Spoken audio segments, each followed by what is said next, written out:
Il y a 6 choses que tu dois absolument faire sur ton chauffage, car elles te permettront d'économiser des frais d'énergie et de garantir le bon fonctionnement de ton chauffage.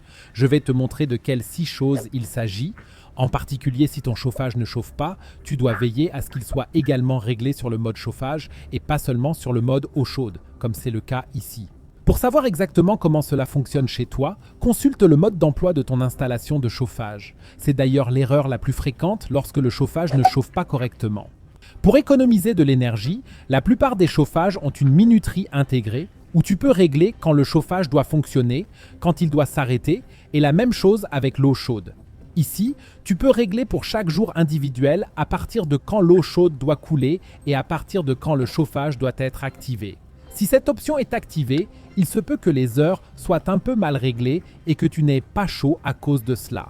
En outre, dans ce cas, tu dois bien sûr toujours veiller à ce que l'heure générale du chauffage soit correctement réglée, car si ce n'est pas le cas, il n'y aura pas de chaleur aux bonnes heures. Surtout si l'heure a été modifiée, tu devrais donc consulter ton mode d'emploi et vérifier le tout. Pour la prochaine chose que tu dois absolument faire sur ton radiateur, tu dois régler le thermostat sur le niveau le plus élevé. Chez moi, c'est le niveau 5. Attrape maintenant une pince à pompe à eau et desserre une fois vers la gauche l'écrou que tu vois derrière le thermostat. Tu peux maintenant le dévisser complètement à la main jusqu'à ce que tu aies le thermostat entier dans la main, car tu as ainsi accès à cette petite goupille.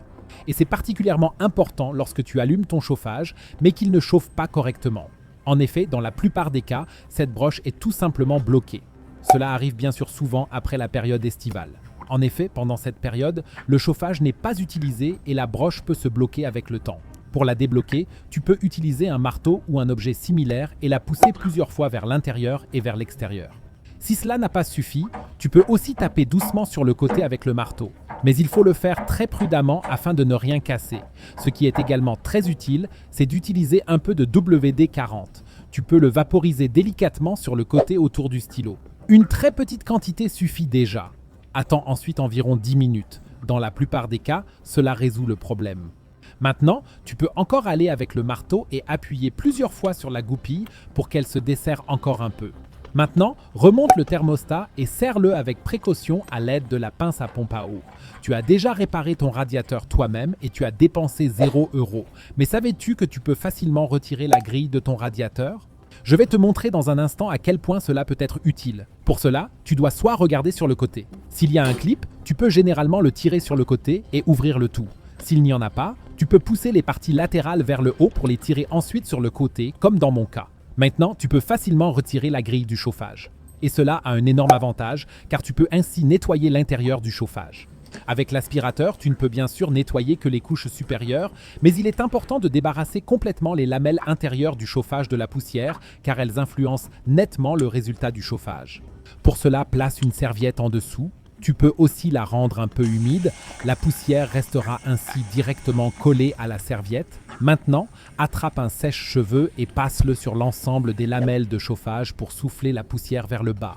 Mais cela fonctionne encore mieux avec une telle brosse pour radiateur car elle élimine vraiment toute la poussière dans ton chauffage. Elle est conçue pour que tu puisses la passer à travers toutes les lamelles. Grâce aux fibres, la poussière y reste collée et tu la pousses également vers le bas où tu n'as plus qu'à l'aspirer et tout est déjà éliminé.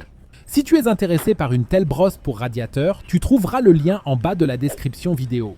Et pour la suite, tu devrais régler tous tes radiateurs sur le niveau le plus élevé. Et ce, en commençant par les radiateurs les plus proches de ton chauffage principal. Maintenant que tu les as tous mis au maximum, descends jusqu'à ton chauffage principal ou ta pompe de circulation et éteins-les une fois. Car nous voulons réaliser quelque chose de très spécial. Si tu as déjà constaté que ton chauffage ne chauffe pas correctement ou qu'il commence à gargouiller avec le temps, c'est que tu as le problème suivant. Tu as de l'air dans tes radiateurs et cela te fait également gaspiller beaucoup d'énergie. De plus, comme nous l'avons dit, le chauffage ne chauffe pas correctement, ce qui est bien sûr aussi particulièrement énervant. Mais ce que tu peux faire, c'est purger le chauffage. Une fois que tu as suivi les étapes mentionnées ci-dessus, tu dois attendre environ 30 minutes, car tout l'air s'accumule maintenant dans les radiateurs. Maintenant, va jusqu'à cette vis et ouvre-la soit avec une clé de purge, soit, dans mon cas, avec un tournevis. Mais tiens absolument une tasse ou un bol en dessous. Tout d'abord, beaucoup d'air sort de ce petit trou. C'est ce que nous voulons faire afin que tout l'air puisse s'échapper des radiateurs. Tu devrais maintenant le laisser ouvert jusqu'à ce que l'eau sorte après l'air, car ce n'est qu'à ce moment-là que tout l'air est sorti de ce radiateur. Referme bien la vanne et applique cette procédure à tous tes radiateurs. Commence par le radiateur le plus éloigné de ton installation de chauffage. Après avoir fait cela sur tous les radiateurs, tu peux retourner à ton chauffage principal et le mettre en marche. Tu as maintenant fait en sorte d'économiser beaucoup d'énergie. Il y a cependant une chose que la plupart des gens oublient. Tu dois maintenant veiller à ce que la pression sur ton système de chauffage soit suffisante. S'il n'y a pas assez de pression, tu dois rajouter de l'eau. Pour savoir quelle pression doit être appliquée sur ton système de chauffage, consulte le mode d'emploi. Cela peut varier légèrement en fonction du fabricant. Si tu n'es pas sûr, tu devrais demander conseil à un artisan. Je te montre comment je remplis à nouveau l'eau de mon installation de chauffage dans la vidéo que tu vois maintenant à l'écran. Regarde-la directement pour savoir comment cela pourrait fonctionner pour toi aussi.